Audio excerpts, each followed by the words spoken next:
So we now are going to be doing chapter 2 on the book of Daniel. And this book of Daniel is written by a Jewish man, Daniel, who was caught up in the capture and relocation of the Jewish people in the year 605 BC.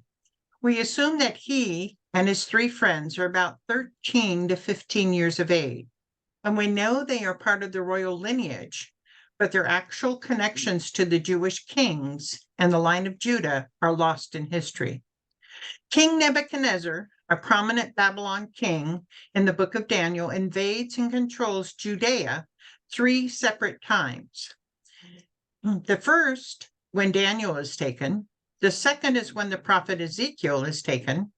According to prophecy, the Jews will be a captive people for 70 years. Daniel is in the royal palace and gives us a first-hand look of the Babylon kingdom during those 70 years. Our first chapter that we've already done is when Daniel, Hananiah, Mishael, and Azariah are first taken captive and are part of the royal nobility to be retrained in the language and literature of the Babylons and put into the service of the king. All the young men taken are given new names, and Daniel and his friends are no different. Daniel and his 3 friends do not rebel at all until it is time to eat the food presented to them. This was quality food from the Babylonian way of thinking, right from the king's table. However, Daniel asked politely if he and his 3 friends could just have vegetables and water for their meals. Nervous but willing, the official allowed them 10 days to prove their point. And after those 10 days, Daniel and his 3 friends were healthier than the other young men taken captive.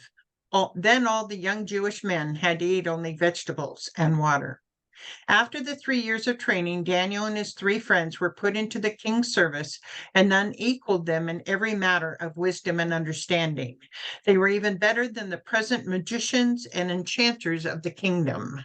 So we are now going to be doing chapter 2, Nebuchadnezzar's first dream. And so now I got to get to chapter 2. Yeah.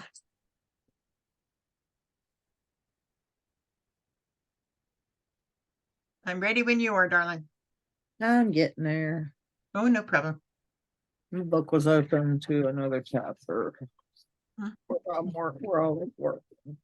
Okay. 2 Daniel 2:1. In the 2nd year of his reign, Nebuchadnezzar had dreams. His mind was troubled, and he could not sleep. There's a problem here. If this is the 2nd year of Nebuchadnezzar's reign, how could Daniel have finished 3 years of training and been taken captive in Nebuchadnezzar's first year of being king? There are a couple theories.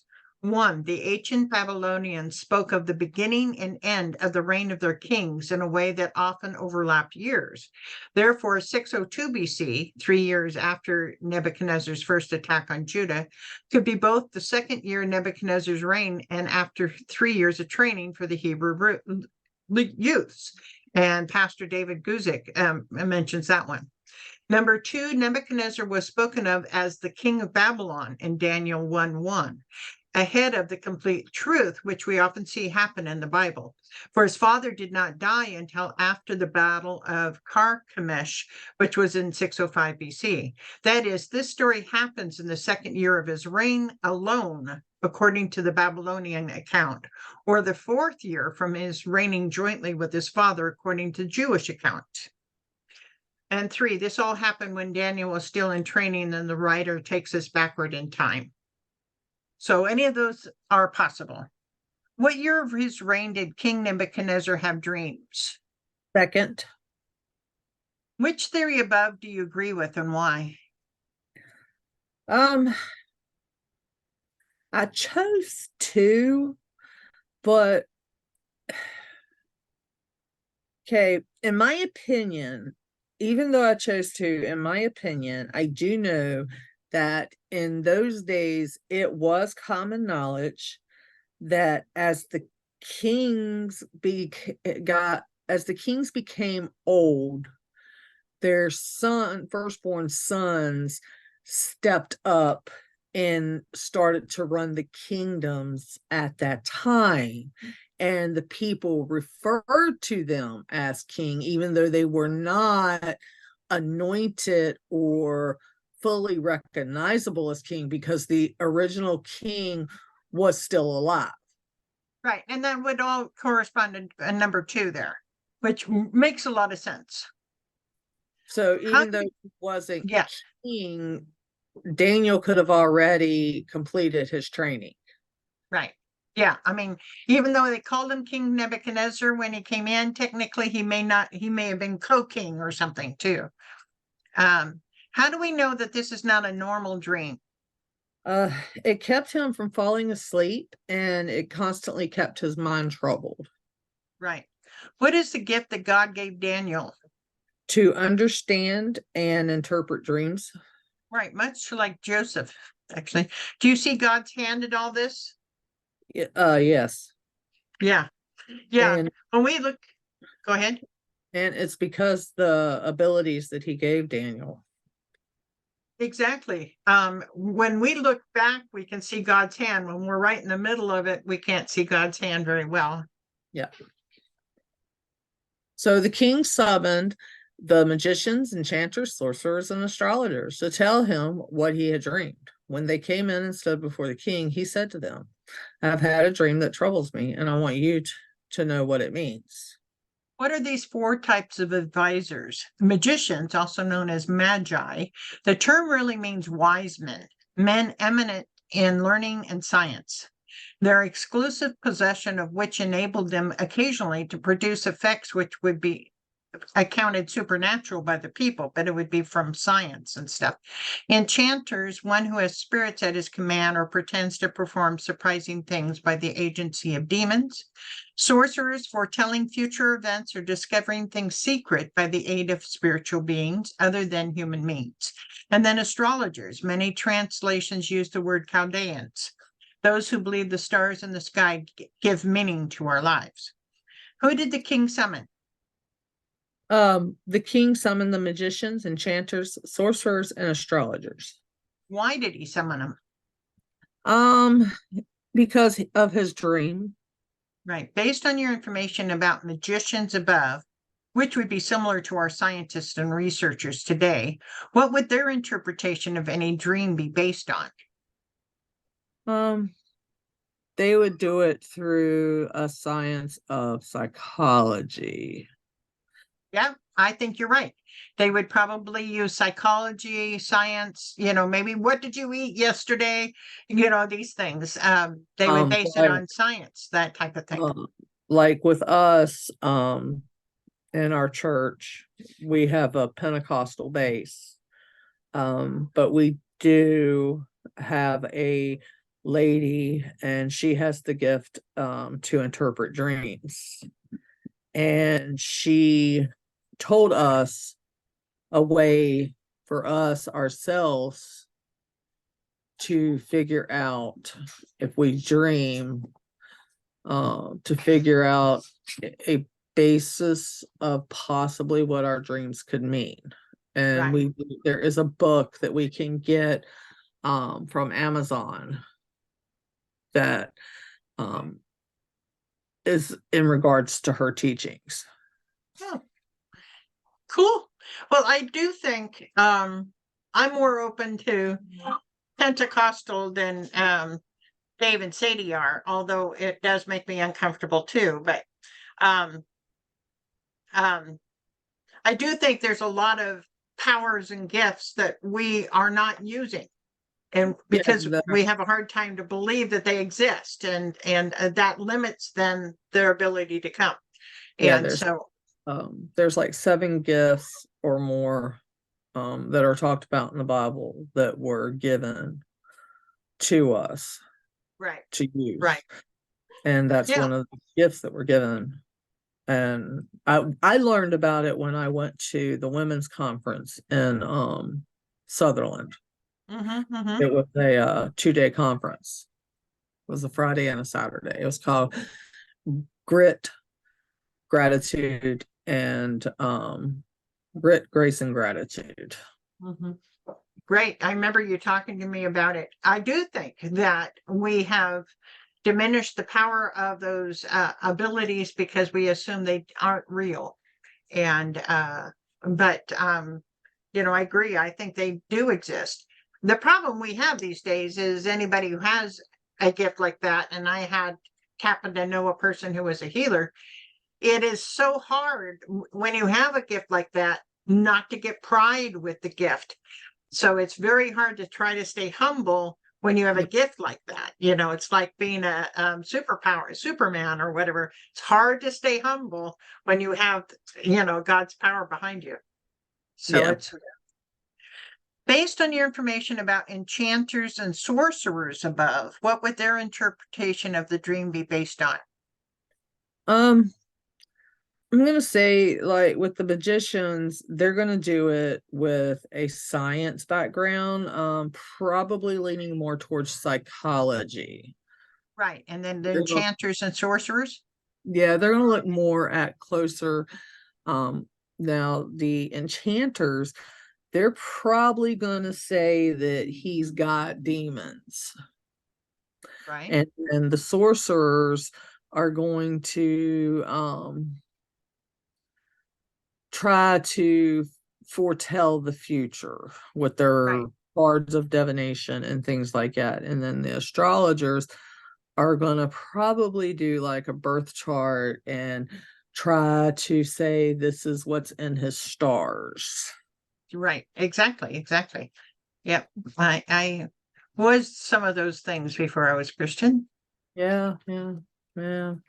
I was too. I did the not so good stuff. I read tarot cards and all that good jazz. Then Daniel 2:4. Then the astrologers answered the king, "May the king live forever. Tell your servants the dream, and we will interpret it." The king replied to the astrologers, "This is what I have firmly decided. If you do not tell me what my dream was and interpret it, I will have you cut into pieces and your houses turned into piles of rubble. But if you tell me the dream and explain it, you will receive from me gifts and rewards and great honor. So tell me the dream and interpret it to me." Right. I also made a note here that from Daniel 7:28, from there, from 2:4 to 7:28, the scripture is written in Aramaic, which is the language of the Babylonian Empire, and not Hebrew. So it's just a little note because we know the Bible's in Hebrew as well as Aramaic and Greek. Yeah. Who spoke for the group of advisors to the king? Astrologers. What did the astrologers ask the king to do? They wanted him to tell them the dreams. Right. Does the king tell his dream to the advisors? No, he basically tells them he wants them to tell him what his dream was. If they can tell the king the dream and interpret it, what will happen to them? They're going to get gifts, rewards, and great honor. But if they cannot tell the king the dream and therefore cannot interpret it, what happens to them? They're going to get cut into pieces and their houses turned into rubble. Yeah. All right, Daniel 2:7. Once more they replied, "Let the king tell his servants the dream, and we will interpret it." Then the king answered, "I'm not certain that you're trying to gain time, because you realize that this is what I have firmly decided. If you do not tell me the dream, there is only one penalty for you. You have conspired to tell me misleading and wicked things, hoping the situation will change. So then, tell me the dream, and I will know that you can interpret it for me." So this, you can really see God in the works here, because, he's probably had them interpret dreams many times before, but he's become suspicious that they are just lying to him. And so this really sets up Daniel to do his work, because when we see Joseph and the Pharaoh lets his dream known before Joseph interprets. But in this case, Nebuchadnezzar does not trust his wise men, and so he won't even tell him the dream. So this really sets up Daniel. Yeah. Okay, Daniel 2:10. The astrologers answered the king, "There is no one on earth who can do what the king asks. No king, however great and mighty, has ever asked such a thing of any magician or enchanter or astrologer. What the king asks is too difficult. No one can reveal it to the king except the gods, and they do not live among humans." Realize that if these people were really what they claim to be and how the power they claim they have, they should be able to tell the king the dream and interpret it.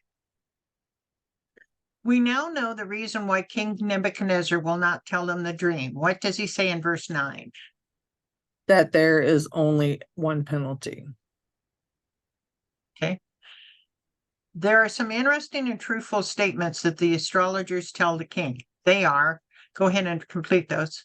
There is no one on earth who can do what the king says. No one can reveal it to the king except the gods. Gods do not live among humans. Right.